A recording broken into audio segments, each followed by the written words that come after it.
This is Alan Bishop with the One Piece at a Time Distilling Institute, your source for all things distilling related, be it correct information or incorrect information. I'm sure you'd let me know if I was wrong. So one of the things I've been seeing lately in a lot of the home distilling groups is people worried about what's called flocculation in their bottles, the stuff that's falling out in the bottles. There are a couple different versions of that. Most of what I've seen is not something to be concerned about in any way, shape, or form. One version of it is that yes, you can proof down too quickly, or if you proof down using mineral water, what will happen is those minerals will then actually adhere to the alcohol during the proofing and then fall out, and you'll get what looks like dust in the bottom of your bottle. But the other version of it, the main one I'm seeing on the groups that people are worried about, and they shouldn't be worried about, is flocculation from long chain fatty acids. Now, you won't always see that a whole lot with sugar shine. You'll see it with all grain whiskeys quite a bit, and you're definitely going to see it with brandies, particularly grape brandy in particular, because you have so many long chain fatty acids. This is actually one of the reasons why a lot of the big distilleries do chill filtration. So one of the main reasons they do chill filtration goes back to what we talked about previously with proofing down too quickly and creating saponification. When you create that saponification, the only way to quote unquote fix it is to chill filter it by dropping it down into the mid 30s Fahrenheit and then running it through a plate and frame filter or some other type of filter to pull all of that material back out and get rid of some of that soapy flavor. The other reason the big guys actually do chill filtration is because if they don't, those long chain fatty acids, when you send a bottle out into the market, it goes somewhere where it's cold, those long chain fatty acids will tend to flocculate or fall out of suspension in the bottle. So there's nothing wrong with that. That's completely normal for liquor to have that happen, especially good double pot distilled liquor, where you are going to retain more of those long chain fatty acids. And think of those long chain fatty acids as flavor. That's really what they are. So when you chill filter to pull those out, you're actually pulling out flavor. You don't want to pull them out. What you want to do is when it gets cold and you see them fall out, you just shake them up and put them back into suspension. Now, one thing that you can tell by your long chain fatty acids falling out of suspension, before I show you what it kind of looks like with this bottle that I have here, is if you have any copper sulfate whatsoever in your still that is coming across and you have white liquor, that copper sulfate will show up in that flocculation that you see in the bottle. When I say flocculation, if you've ever seen these globules of kind of white looking stuff, honestly, it looks kind of gross. It looks like mucus. Floating around in your bottle, that's those long chain fatty acids falling out of suspension.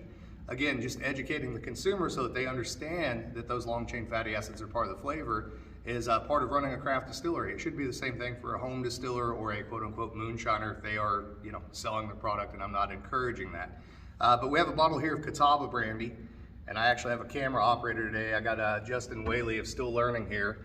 I don't know if you guys are able to see that stuff there in the bottom and floating around. That's all long chain fatty acid. So the big guys, they'll chill filter that out because they don't want this to end up in, say, Minnesota in the middle of the wintertime and be sitting on the shelf and see that stuff floating around. People that don't know, because they're not educated, would think there's something, some kind of particulate in there. There's not anything in there other than those long chain fatty acids. And the easy way to get around it instead of chill filtering, now it doesn't fix the problem when it's on a shelf, but if you just put like a, a little neck hanger or something that says, hey, this bottle may appear cloudy in cold weather, that's really just, flavors falling out of suspension. You just shake it up. It'll go back into suspension. Now, next time it gets cold, it's going to do the same thing again. But that's actually, for me as a distiller, a mark of quality. When I see that in a bottle of brandy in particular, I know that they've not done any more filtration than that than they had to pull out any solids from the char in the barrel or the wood in the barrel, the toast in the barrel, etc. And all the flavor from that fruit is still in the bottle.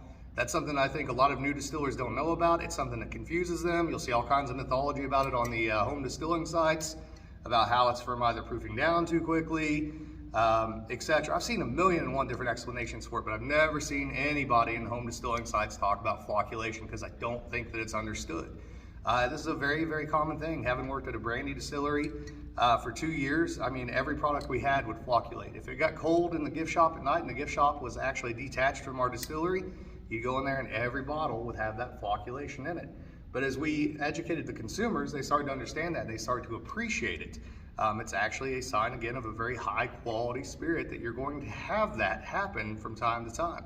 It does tend to be also that, from my experience, let's say spirits that are more terpene forward, things like gin, or even distillates like Muscat brandy, or in this case, Catawba brandy, where you're picking in a little higher pH, and you're really focusing on those terpenes and those phenolic compounds that have those kind of odd fruity flavors to them, they tend to flocculate a lot more than other products do. So as always, reach out to me, bishopshomegrown@gmail.com, or ask your questions below in the comments on YouTube or anywhere on social media. Check out thealchemistcabinet.com/the warehouse one for all of our products. And check out Justin Whaley's Still Learning podcast as well. So he's here learning and holding this camera very awkwardly, and I know that his arms have got to be getting stiff. So I'm going to see how long I can keep talking before he tells me to go fuck myself. So Go fuck yourself. didn't take long. Later, guys.